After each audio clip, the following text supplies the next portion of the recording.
The first stage of expansion was really going from the seed of an idea and then building that up into a viable business. When that demand was consistently there, we realised there was the opportunity and the need for us to expand and scale up. Well, the only reason for not expanding is if you can't scale up effectively.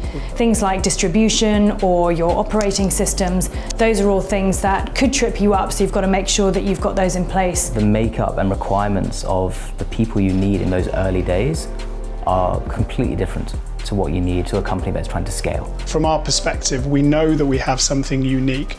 We know we have something scalable. Identifying a group of customers and actually being able to get product to them. So that was everything from how we're going to do our marketing. Solidifying that break-even point and showing that the financial model stacked up. You also need to be very careful that the things that you're growing don't jeopardise and the wheels don't start falling off elsewhere.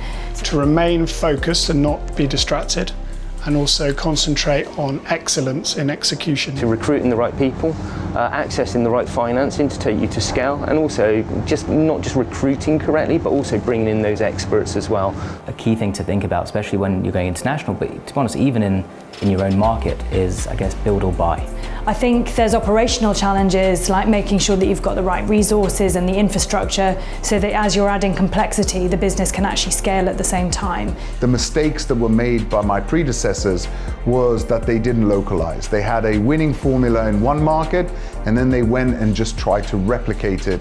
Trying to understand that customer and whether there was already some appetite there, so we're just tapping into something that we felt we were already seeing and then working out how to grow that sort of even bigger. Because every market has its difference, cultural difference, structural differences. Look at the competition in the market and say, actually, it makes sense to acquire a business, or do you start from scratch? And then you've then got the decision about, do you run it from your home country, or do you build an office in some of the countries you want to target?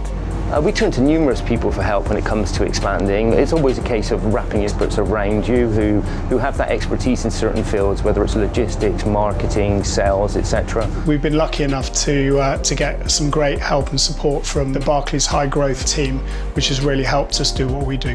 But we also turn to mentors, entrepreneurs who have already scaled up businesses in this space. Those guys know all the pitfalls, they know all of the challenges, and they're always helpful of kind of fellow entrepreneurs who are trying to scale a business.